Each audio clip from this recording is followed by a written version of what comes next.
Merhaba Gazete Duvar izleyicileri, hepiniz hoş geldiniz. Bugün çok değerli bir konukla karşınızdayız. Hindistanlı tarihçi ve yazar Vijay Prashad bizlerle birlikte. Aslında kendisini daha önce Türkçe'de yayınlanan pek çok kitabından tanıyoruz. Esmer Milletler, Üçüncü Dünya Üzerine Kızıl Yıldız, Arap Baharı, Libya Kışı bunlardan bazılarıydı. Son olarak Washington Kurşunları Türkçe'ye çevrildi. Biz de bugün bu kitaptan yola çıkarak emperyalizmin günümüzdeki çehrelerini konuşacağız. Lafı da ben fazla uzatmadan sözü Prashad'a devredeyim. So, thank you for accepting us today, first of all. Please, it's my pleasure, and I'm very happy to talk about Washington Bullets. Very, very happy to talk about it. So we would like to start with your recent work in Turkish, Washington Bullets. And in this book, you are focusing on the mechanics of the United States imperialism in the world, how Washington intervened the social movements in the world or governments in the world from the past to present, basically. And you are talking about different type of bullets that they use also, not only the first meaning of the bullets.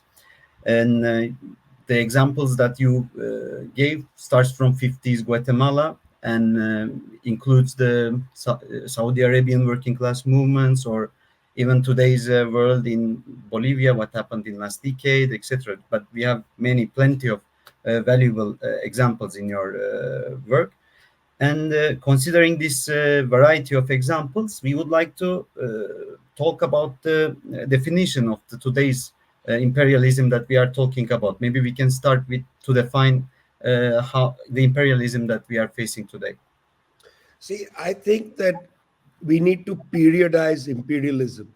I don't have a religious attitude to the work 100 years ago. You know, when Lenin wrote his pamphlet on imperialism, Lenin was trying to answer a specific question. Why are the big countries at war with each other? That was the question he was trying to answer. He didn't write a general treatise on imperialism. He was trying to answer a specific question. In Lenin's day, within a country, firms, capitalist firms, began to compete with each other. That's the nature of capital. And then eventually, larger and larger firms developed, which absorbed small firms in certain sectors. For instance, barber shops could remain small, the profit margin is not high. But if you're talking about, say, steel, construction, and so on, big monopolies grew. These monopolies exhausted the market in their own country and went after markets in other countries. And that clashed with the big firms from other countries. And you had an inter-capitalist conflict across territories that became an inter-imperialist conflict as different countries tried to protect their capitals. You know, the big construction company in Germany, construction company in France, both of them seeking markets, they clash, it goes toward war. The tendency is to war. That's what Lenin in his period was thinking about. The year after he published his short pamphlet, there was a revolution in Russia. The world changed. Then the principal issue was to unite the Europeans and the United States against the Soviet bloc. And so the inter-imperialist conflict in the West declined. It was controlled politically. Even though it continued economically, there was an inter-capitalist conflict, it was controlled. This goes all the way till the collapse of the Soviet Union. At that time, with the collapse of the Soviet Union, the United States emerged as the principal economic and military power in the world. It was what we call unipolarity. Now, they used this unipolarity very aggressively to push for globalization through the World Trade Organization, to drive the use of war as the principal mechanism to get countries to listen to them. The war in Yugoslavia in 1999, war against Iraq first in 91, then in 2003, and so on. All of this globalization and these wars exhausted the capacity of the United States government and made space for other powers to emerge. like Russia, China, India, Indonesia, South Africa, Brazil, and so on. And so from 2013 onward, you have a new kind of situation where the United States has the world's largest military and wants to use its military to contain the growth of what it sees as rivals, China and Russia. In this period, there is no inter imperialist conflict. Inter capitalist conflicts have become hyper imperialism. In other words, the United States and its NATO allies, which are responsible for 75% of the world's military spending, want to use the military to dominate the whole planet. Russia and China are defensive powers. There is no inter imperialist conflict in this period. We have defensive powers trying to defend themselves, but their economies are growing. So this is creating contradictions. We call this period hyper imperialism, where the United States, with a weak economy, is trying to use its military to maintain its political authority. So maybe in this sense, we can also talk about the anti-imperialism of our era, because for some people, anti-imperialism is something that used to exist back then in during the Cold War, and after the collapse of USSR, it became something retro, maybe we can even call. And for other people, which you also mentioned in your answer for our previous question, that to be anti-imperialism is directly means that to be pro of Russian or Chinese governments, or siding with them no matter what, or being just anti-United States without thinking that much about the source of it. And considering these readings about anti-imperialism, can we say it's really like that today, or how we should define the anti-imperialism of our age? Well, firstly, this is a very complicated period because it's a period that is with between two settled periods. It's a period of a great deal of uncertainty. Let's call it that. Yeah. So, in a period of uncertainty, there are different kinds of politics that emerge, which are against hyper imperialism. There are some things that unite these politics. For instance, the attempt to defend the sovereignty of countries and of territories, I think, is something that unites all movements. So, for instance, whether you are on the left or you are, in the Iranian government, you agree generally that the sovereignty of a territory must be taken seriously, whether it's a national territory or a region. Yeah, Mhm. a people have the right to define how they want to live. Okay, that's the concept of sovereignty. There's a great deal of agreement on this. I agree that a war against Russia would be bad, firstly, because it would be a world war. But it's, what gives the United States the right to go to war in countries to change the government? They haven't succeeded in Afghanistan or in Iraq. How are they going to succeed in Russia?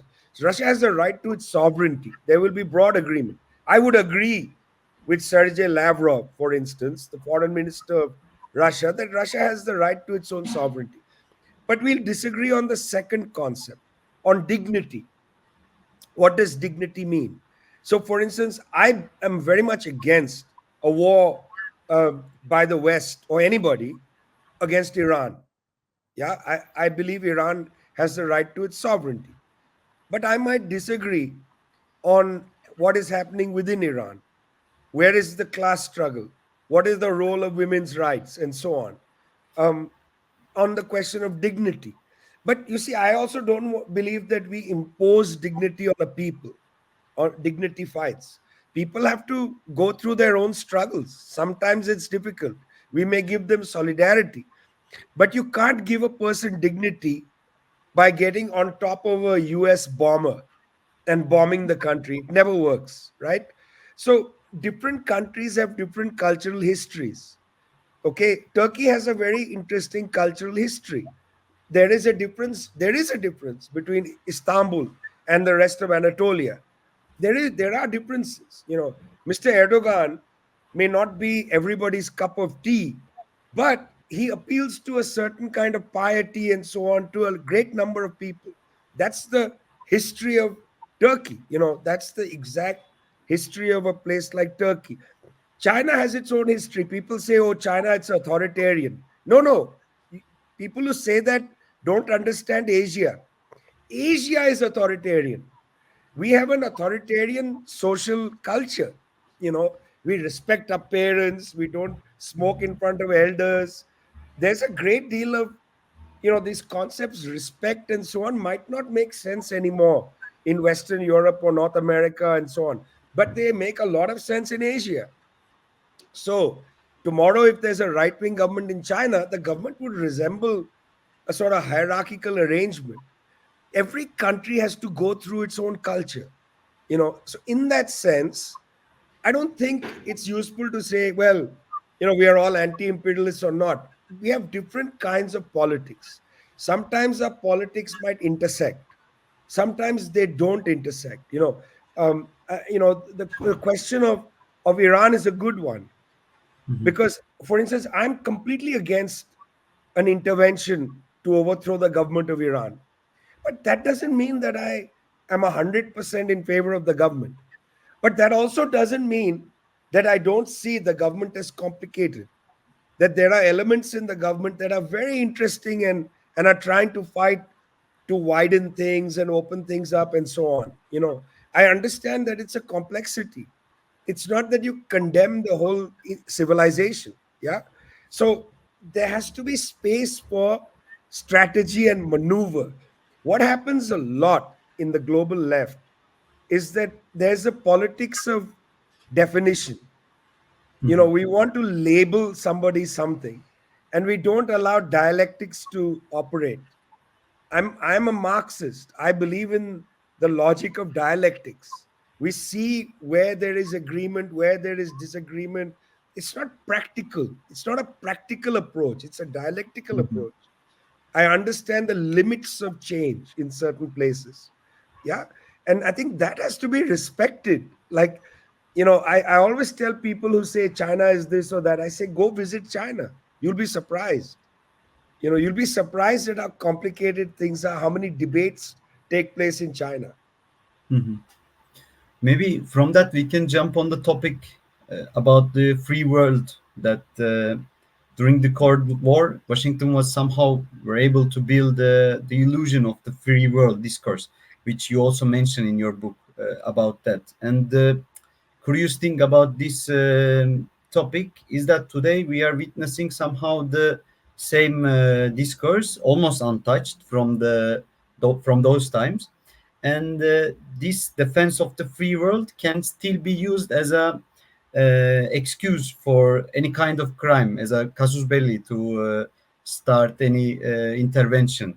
And maybe we should also focus on how this discourse were able to live so long, and why we are still seeing this illusion under the world, the illusion of the free world under the United States dominance can still be on the, how can we say, can still exist in the international arena. And especially after so many examples that we saw in Latin America, in Asia, in Africa, or in Middle East, how this illusion can still be here with us. I mean, you've got to give it to the Central Intelligence Agency, the CIA, that they had some of the world's best advertising executives working for them during World War II, actually, when it was the OSS, the Office of, Special, whatever, I've forgotten, but the OSS, they had a number of advertising people working for them. So did the British intelligence. It was clever. British intelligence spread a rumor saying that the reason they could pick up targets at night was because their pilots ate carrots. And if you eat carrots, it improves your eyesight. They spread this story. In fact, they were trying to protect that they had already developed a radar. But till today, children are told, eat carrots, it's good for your Yeah, yeah. eyesight. Yeah, even till today, all over the world. These are very clever advertising executives. And they were quick. You see, they seized the concept of freedom. The left could have taken the concept of freedom as well, but they took the concept of freedom and then they used it everywhere. Cultural freedom, political freedom. They called their things Institute for Freedom, the Freedom Charter, the freedom this, the freedom that. Now, it was interesting when they started to say they are the free world. At that time in the United States, people of African descent were not treated as equal to people of European descent. That was the era of the civil rights movement. The Soviets used to constantly put photographs of people in the civil rights movement being attacked by dogs and so on. But this didn't damage the amazing concept of free world, freedom. The idea of refugees was Mhm. constructed by the United States. Initially, it meant people fleeing from war, but they made the concept refugees those who fled from behind the Iron Curtain. That was an area of darkness. This is an area of light. Very powerful, powerful image. When the Berlin Wall was brought down, that symbol of the wall coming down and the people wanting the light and so on, this very powerful residue that remains despite everything. You see, if you are from Turkey or Greece or these countries where there were military coups during this period, United States supported all of them. They knew about them beforehand. 1980, they knew about it beforehand. They supported it immediately. Yeah, they were very happy. NATO members, no problem. NATO charter says we are for freedom, we are for equality. Which was one of the first countries to join NATO? Do you know?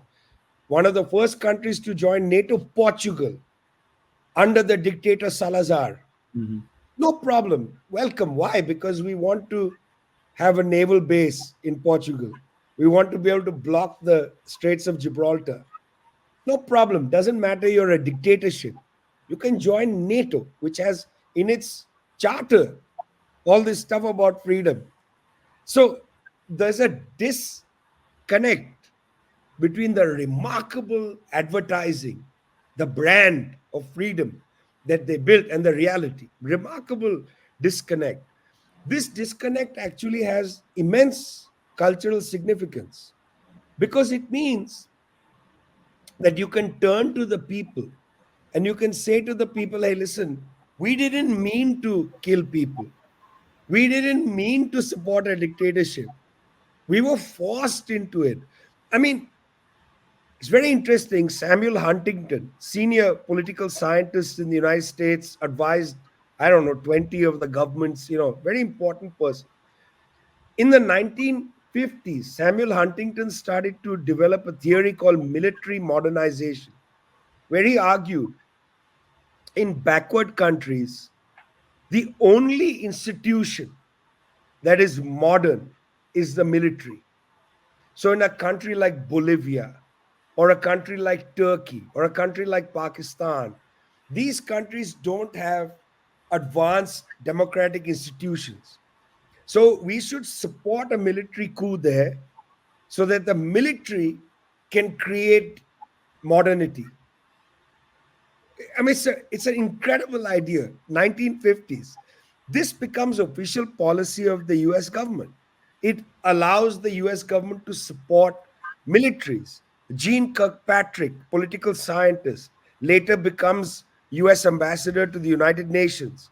In her career, wrote essays distinguishing between authoritarianism, which is bad, and totalitarianism, which is worse, and arguing that what the Soviets was totalitarian, that what these dictatorships are is authoritarian, which is okay.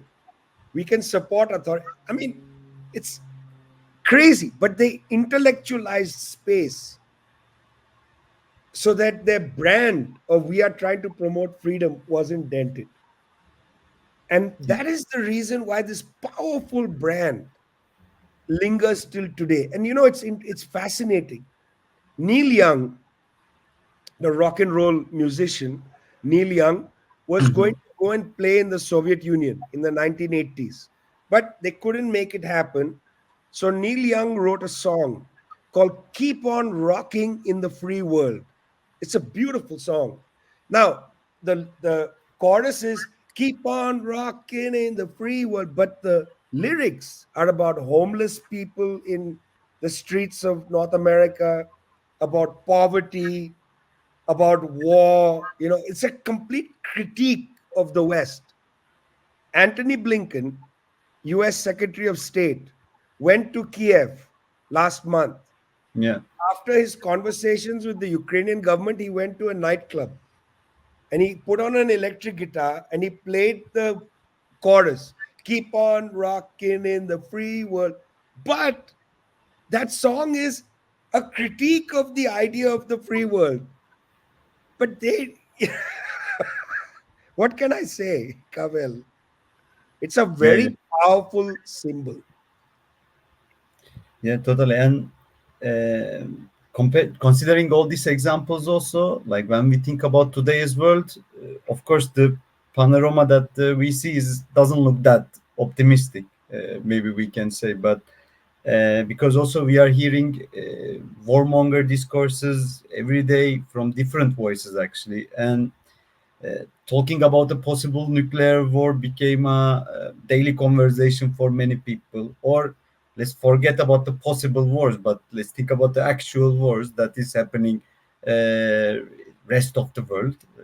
For example, in this sense, I think Palestinian example is a good clue that we have to understand better the world that we are living in, the era that we are living in. Okay, sometimes it's hard to define the time period that we are living in when we are presently inside of it.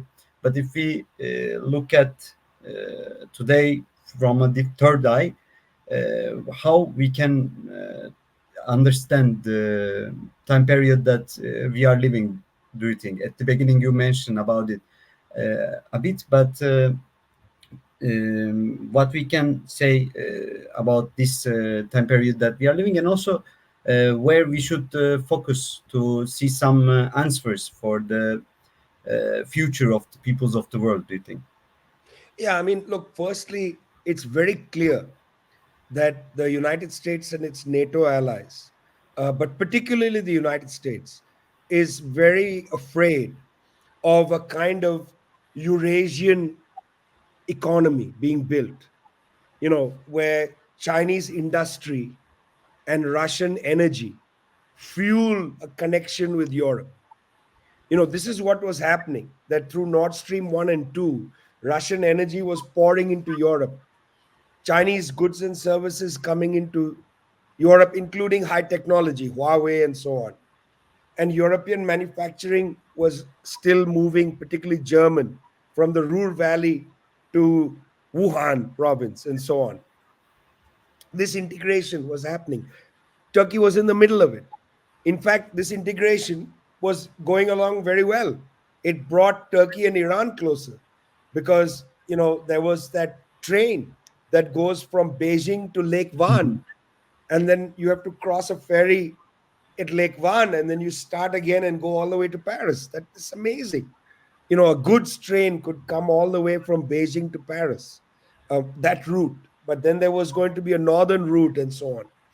Countries in Europe were joining the Belt and Road Initiative, right? 17 countries signed up. This was absolutely horrible for the United States because it meant that Europe was moving from its Atlantic alliance, at least that's how they envisioned it. It was drifting into a Eurasian landmass where it belongs. I mean, it makes more sense in terms of climate change for Europe to get natural gas from Russia than to have fracking in northern United States, have the fracked gas sent to New Orleans, have it liquefied, have it put on ships. Ship crosses the Atlantic to Hamburg. The liquefied gas comes off, then they make it again into gas form. I mean, it's ecologically a nightmare. Much easier to have used the Nord Stream 2 pipeline. So US didn't want Europe drifting into a natural connection with Asia. Yeah, this was unthinkable. But by the way, it was very good for Turkey, very good for Iran because it was integrating Iran into the world economy, and so on. All of this had to be stopped. So, in an interesting way, the United States quite clearly in its documents, security documents, positions Ukraine and Taiwan as the two instruments to start harassing Russia and China. And the harassment against China in Taiwan was very interestingly done. See, the United States in 1978 agreed that there is only one China and Beijing is the capital. US agreed, it's US law. At the same time, the United States continued to have relations with Taiwan. It's called the Taiwan Friendship Act or something. Yeah. But they Mhm. had this ambiguous policy. They escalated with Taiwan selling weapons, US Congress people going there. But the Chinese didn't react very strongly. The China has not gone to war or anything. You see, the Chinese and the Russians both saw, they watched United States got out of one nuclear disarmament and regulation treaty after the other.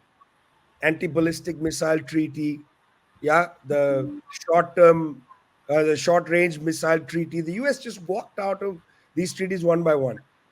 What became clear in Beijing and Moscow, and then Putin said this in Munich in 2007, what became clear was if the United States gets out of these treaties and if they place short range nuclear missiles in Ukraine or in Taiwan, they can take out Russian and Chinese cities in seconds. Very hard to deter against that.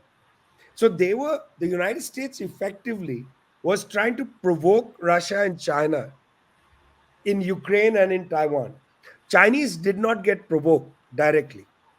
They continued to play chess with the United States. The Russians felt if they didn't enter the Donbass region, that there was a danger that the missiles would arrive in Ukraine. Remember, when Soviet missiles came to Cuba in the 1960s, the United States almost went to war against the Soviet Union and forced the Soviets to withdraw the missiles. In exchange, I don't know if you know this, the Soviets got the United States to remove some missiles from Turkey Yeah. because they had positioned nuclear missiles in Turkey. So that history should be revived. People need to know that, look, it's not secure for a country to have short range nuclear missiles that can attack your capital. So the West has been trying to, as they say in their documents, weaken Russia and China. This has provoked the conflict in the South China Sea, is provoked conflict in Ukraine, and it has therefore strengthened the role of NATO, made Europe more subordinate to the United States. Okay, now Gaza, while all this was happening, these tension points from Ukraine and Taiwan, while all this was happening, the Chinese very cleverly were able to bring the Iranians and Saudis to the table. So the Iranians and Saudis came to China. They shook hands first time in years. Mhm. They opened channels of communication which were public. They had private channels before, now public channels of communication. Wow. Okay. What was the US reaction? The United States comes to the G20 meeting in India, says that, okay, we're going to build a corridor called the India, Middle East, Europe corridor. Now, it happens that the ports they were choosing are owned by the company of one Indian billionaire, Gautam Adani.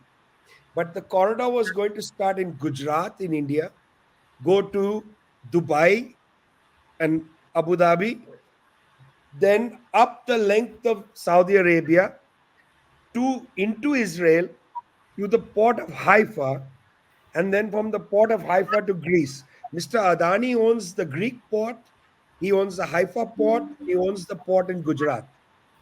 So this was not so much a South India, Middle East, Europe corridor as an Adani corridor.